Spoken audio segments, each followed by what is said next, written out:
કડીમાં medical college તથા multi speciality hospital Rishikesh Patel આરોગ્ય મંત્રીના હસ્તે ભૂમિપૂજન કરવામાં આવ્યું।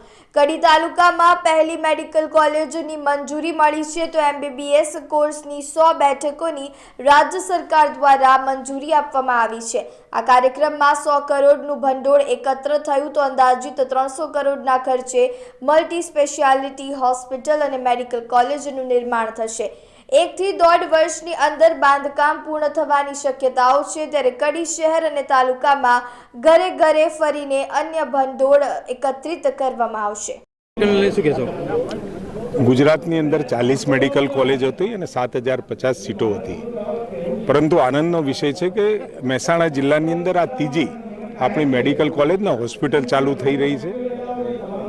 લગભગ 40-50 વર્ષ જૂની આ ભાગ્યોદય હોસ્પિટલ એનો સેવાનો વ્યાપ સમગ્ર અને એની ઓપીડી આઈપીડી સર્જરી આ બધામાં ખૂબ મોટી સેવા આ વિસ્તારને મળી રહી હતી, પરંતુ કડીના નાગરિકો અને કડીના સુજ્ઞ નાગરિકો અને જે સંપન્ન થયેલા છે એ બધાએ બીડું ઝડપ્યું અને આવતા સમયમાં જે મેડિકલ કોલેજ બનાવવાનું સપનું આ વર્ષથી પૂરું થયું છે।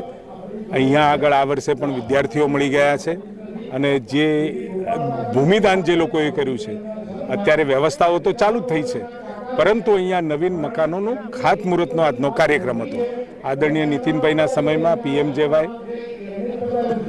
કાર્ડથી લઈ અને તમે પાછળ જાઓ તો મા કાર્ડ સુધીની વ્યવસ્થાઓમાં અહીંયા નીતિનભાઈ સાહેબે નેતૃત્વ કર્યું હતું અને અહીંયા દિલીપભાઈ, સૌરીનભાઈ વગેરે જે પ્રયત્ન કરી રહ્યા, હું માનું છું કે આવતા સમયમાં આ સંસ્થા ગુજરાતની બેસ્ટ બનશે। એક મર્યાદા માટે આપણે એક ટકોર કરી, બાબતે શું કહેશો? મેં ટકોર કરી છે, તમે સાંભળીશ, સમગ્ર ગુજરાતને કરી। મેં એટલા માટે કરી કારણ કે નરેન્દ્રભાઈનો આશય કોઈ પણ ગરીબ વર્ગનો, મધ્યમ વર્ગનો માણસ દેવામાં ના ડૂબી જાય અને આરોગ્યની ફેસિલિટી માટે 2700-2600 પ્રકારની પ્રોસિજરની અંદર સરકાર સહભાગી થતું હોય અને એ વખતે ક્યાંક કોઈ જણ લાલચ લોભમાં આવી અને જે તમે હમણાં જોયું એ પ્રમાણે ખોટા વિષયો પકડી અને કેવળ પૈસાના કારણે આરોગ્ય સાથે ચેડા થાય, પૈસા કારણે એવી ના થાય એની માટેની મારી હિદાયત। સાહેબ, આ PMJY કાર્ડનું કીધું, પેશન્ટો હોસ્પિટલમાં એડમિટ થાય છે, એપ્રુવલ થતાં 48-47 કલાકનો સમય આવે છે, આવી સ્થિતિમાં સાહેબ અત્યારે એપ્રુવલમાં પ્રી ઓથમાં જેની પાસે કાર્ડ છે અને એ કાર્ડ ઓલરેડી ચાલુ છે તો એમાં કોઈ તકલીફ નથી પડતી। મેં પરમ દિવસે જેનો રિવ્યૂ લીધો, પ્રી ઓથના વિષયોમાં બહુ ઓછા કેસ બાકી રહે છે, પરંતુ જેની પાસે કાર્ડ નથી અને તાત્કાલિક સર્જરીમાં જવું પડે છે, એટલે કાર્ડ કઢાવતી વખતે કોઈ ડોક્યુમેન્ટ બાકી હોય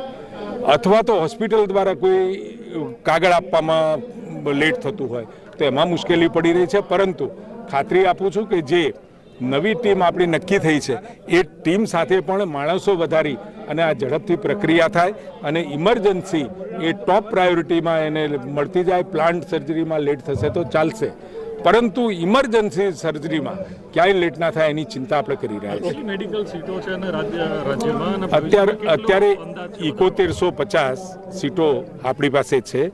10 મેડિકલ કોલેજ આ વર્ષે જે પ્રક્રિયા થશે નવી આપણે બ્રાઉનફિલ્ડમાં આપી રહ્યા છીએ, એક પણ જિલ્લો બાકી નથી રાખતા। એના સિવાય જે ગ્રીનફિલ્ડમાં પણ એકાદ દરખાસ્ત આવી છે, એના સિવાય ખાનગી જે ટ્રસ્ટ છે, ખાનગી ટ્રસ્ટ નહીં પરંતુ જાહેર ટ્રસ્ટો, એમને જે માંગણી કરી છે એવી 4 બીજી, એટલે 14।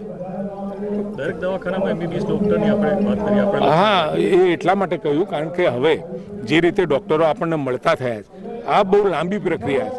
વર્ષો પહેલાં ચાલુ થયેલી જે પ્રક્રિયા છે આ વખતે ખૂબ મોટી સંખ્યામાં GPSC પરીક્ષા લેવા માટે 2100 જેટલા ડૉક્ટરની ભરતી માટેનું બહાર પાડ્યું હતું, એમાં લગભગ 11 થી 12 હજાર ડૉક્ટરોએ એપ્લાય કર્યું છે, એટલે જેટલા ડૉક્ટર જોઈએ છે હજુ એના પછી પણ નવી અમે ભરણું મૂકીશું, પરંતુ જેટલા ડૉક્ટર જોઈએ છે એની સામે 6 ગણા લોકોએ અરજી કરી। ઓકે, કડી તાલુકામાં પહેલી મેડિકલ કોલેજ બનવા જઈ રહી છે, કેટલી સીટો છે, કયા કોર્સ આવશે અને મલ્ટી સ્પેશિયાલિસ્ટ હોસ્પિટલ છે, બંને કમ્બાઈન છે, શું કહેશો? સાહેબ, એમાં અમે નવેમ્બર 2023માં એક અમને વિચાર આવ્યો કે ભાઈ આપણે કડીમાં મેડિકલ કોલેજ બનાવી છે, એટલે એમાં વિચાર પણ કેમ આવ્યો સાહેબ, અમે કડીમાં 100 વર્ષથી 75,000 વિદ્યાર્થીઓ ની અમારી પાસે 7 સંસ્થાઓ છે. એ બધી જ સેવાની સંસ્થાઓ છે.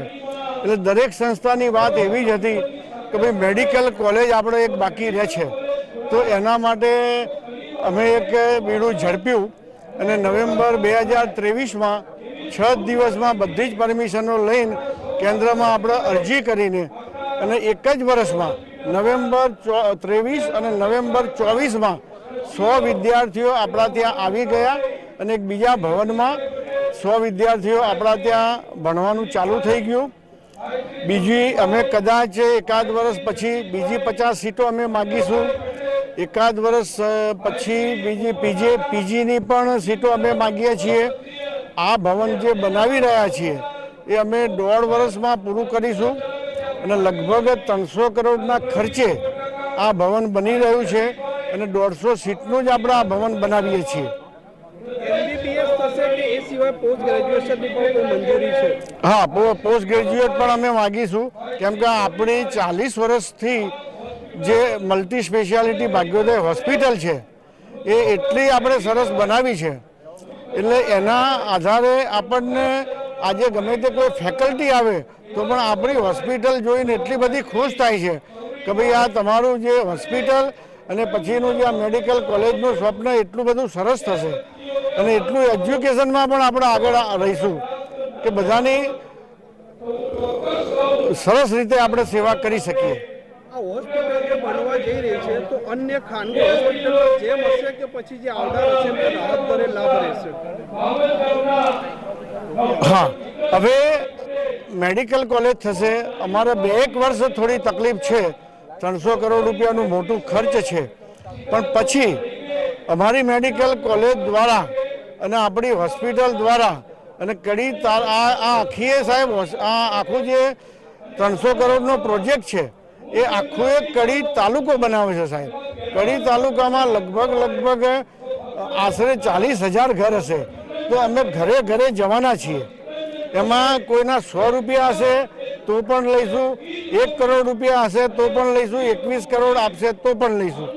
એ રીતે આપણે આ આખું અભિયાન ચલાવ્યું છે અને પછી આની થોડી ઘણી રકમ આપણે વધશે પણ ખરી, તો એનાથી ભાગ્યોદય હોસ્પિટલમાં કેવી અત્યારે અમે લગભગ અમદાવાદથી 30-40% દરે તો સેવા આપીએ જ છીએ, પણ અમારી વાત એવી છે કે ભાઈ ફ્યુચરમાં આપણે એનાથી પણ 20%, 10% સુધી પણ ચાર્જ લઈને પહોંચવું એવી અમારી નેમ છે.